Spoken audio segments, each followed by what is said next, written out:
ಮುಂದಿನ ಸುದ್ದಿಗೆ ಹೋಗೋಣ. ಮಧ್ಯಪ್ರದೇಶದ ರಾಜ್ಯಸಭಾ ಚುನಾವಣೆಗಳು ನಡೀತಾ ಇದ್ವು. ಕಾಂಗ್ರೆಸ್ ಒಂದು ಸ್ಥಾನ ಗೆಲ್ಲುವುದಕ್ಕೆ ಅವಕಾಶ ಇತ್ತು.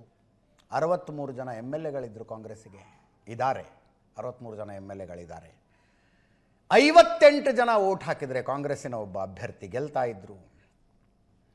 ಅಂಥದ್ರಲ್ಲಿ BJP 4ನೇ ಅಭ್ಯರ್ಥಿಯನ್ನು ಕಣಕ್ಕಿಳಿಸಿತ್ತು.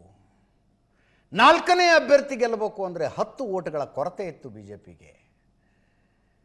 4ನೇ ಅಭ್ಯರ್ಥಿ ಕಣಕ್ಕಿಳಿಸಿದ್ದಾರೆ ಅಂದರೆ ನಮ್ಮ MLAಗಳನ್ನು ಇವರು ಕ್ರಾಸ್ ವೋಟಿಂಗ್ ಮಾಡಿಸ್ತಾರೆ ಅನ್ನುವ ಆತಂಕಕ್ಕೆ ಬಿದ್ದ ಕಾಂಗ್ರೆಸ್ನವರು ಎಲ್ಲ MLAಗಳನ್ನು ಬೆಂಗಳೂರಿಗೆ ಶಿಫ್ಟ್ ಮಾಡಿಬಿಡೋದು ಅಂತ ಡಿಸೈಡ್ ಮಾಡಿದರು. ಇಲ್ಲಿ ವಂಡರ್ಲಾ ರೆಸಾರ್ಟ್ ಬುಕ್ ಆಗಿತ್ತು ಅವ್ರಿಗೋಸ್ಕರ, 60 ರೂಮ್ ಬುಕ್ ಮಾಡಿದ್ರು. ಅರ್ಧ ಜನ ಹೊರಟಿದ್ರಂತೆ, ಇನ್ನು ಅರ್ಧ ಜನ ಇನ್ನೇನು ವಿಮಾನ ಹತ್ತಬೇಕು. ಅಷ್ಟರಲ್ಲಿ ಕಾಂಗ್ರೆಸ್ ಅಭ್ಯರ್ಥಿಯ ನಾಮಪತ್ರವನ್ನು ತಿರಸ್ಕರಿಸಲಾಯಿತು.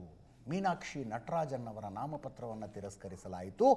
ಹಳೆಯ ಕ್ರಿಮಿನಲ್ ಕೇಸ್ಗಳನ್ನು ನಾಮಪತ್ರದಲ್ಲಿ ಮೆನ್ಷನ್ ಮಾಡಿಲ್ಲ ಅಂತ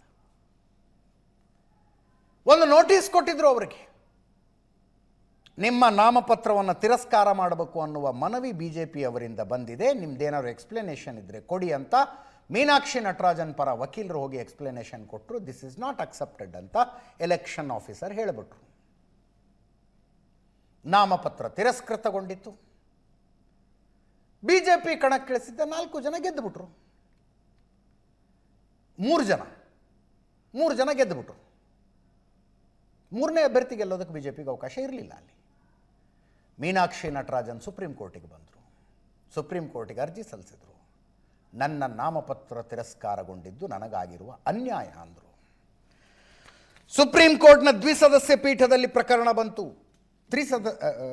ದ್ವಿಸದಸ್ಯ ಪೀಠ, ನ್ಯಾಯಮೂರ್ತಿ PK ಮಿಶ್ರಾ ಮತ್ತು ನ್ಯಾಯಮೂರ್ತಿ AS ಚಂದೂರ್ಕರ್ ಅವರ ಪೀಠದ ಎದುರಿಗೆ ಈ ಅರ್ಜಿ ಬಂತು. ಮೀನಾಕ್ಷಿ ನಟರಾಜನ್ ಪರ ಅಭಿಷೇಕ್ ಮನು ಸಿಂಘ್ವಿ ಅವರಿದ್ದರು. BJP ಪರ ಮುಕುಲ್ ರೋಹಟಗಿ ಇದ್ರು, BJP ಅಭ್ಯರ್ಥಿ ಪರ. ಅಭಿಷೇಕ್ ಮನು ಸಿಂಘ್ವಿ ಮೀನಾಕ್ಷಿ ನಟರಾಜನ್ ಪರ ವಾದ ಮಂಡನೆ ಮಾಡಿದ್ರು.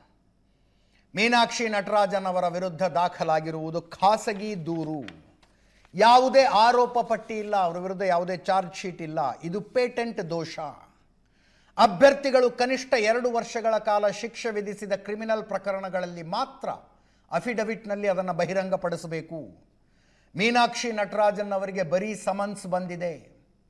ಚುನಾವಣಾ ಅಧಿಕಾರಿಗಳು ತಪ್ಪಾಗಿ ನಾಮಪತ್ರ ತಿರಸ್ಕರಿಸಿದ್ದಾರೆ.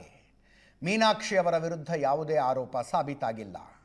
ಇಲ್ಲಿ ಒಬ್ಬ ಮಹಿಳೆ ಚುನಾವಣೆಯಲ್ಲಿ ನಿಲ್ಲುವ ಹಕ್ಕನ್ನು ಬಯಸ್ತಾರೆ, ಗೆಲ್ಲುವ ಹಕ್ಕಲ್ಲ, ಭಾಗವಹಿಸುವ ಹಕ್ಕನ್ನು ಮಾತ್ರ ಅವರು ಬಯಸ್ತಾ ಇದ್ದಾರೆ. ಅದನ್ನು ನಿರಾಕರಿಸಲಾಗ್ತಾ ಇದೆ ಅಂತ ವಾದ ಮಂಡನೆ ಮಾಡಿದ್ರು ಅಭಿಷೇಕ್ ಮನು ಸಿಂಘ್ವಿ. BJP ಅಭ್ಯರ್ಥಿಯ ಪರ ಮುಕುಲ್ ರೋಹಟಗಿ ಅವರು ಬಂದಿದ್ದರು.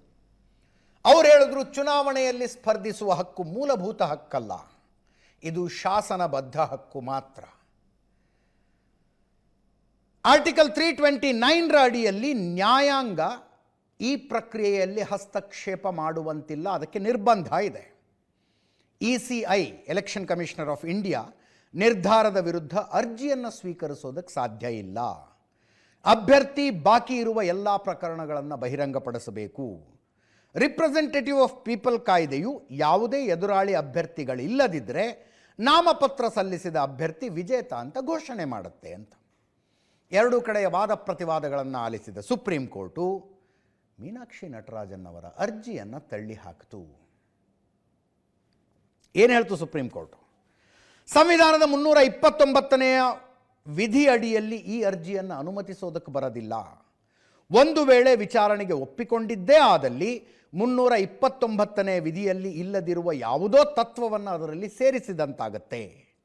ಸಂವಿಧಾನದ 329ನೇ ವಿಧಿಯ ಪ್ರಕಾರ ಚುನಾವಣಾ ಪ್ರಕ್ರಿಯೆಗಳು ನಡೀತವೆ.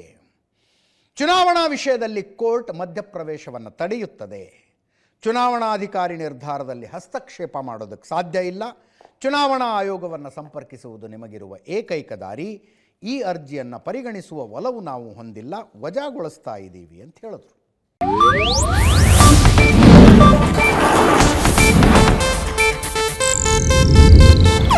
ಇದು ಏಷ್ಯಾನೆಟ್ ನ್ಯೂಸ್ ನೆಟ್ವರ್ಕ್ ಪ್ರಸ್ತುತಿ.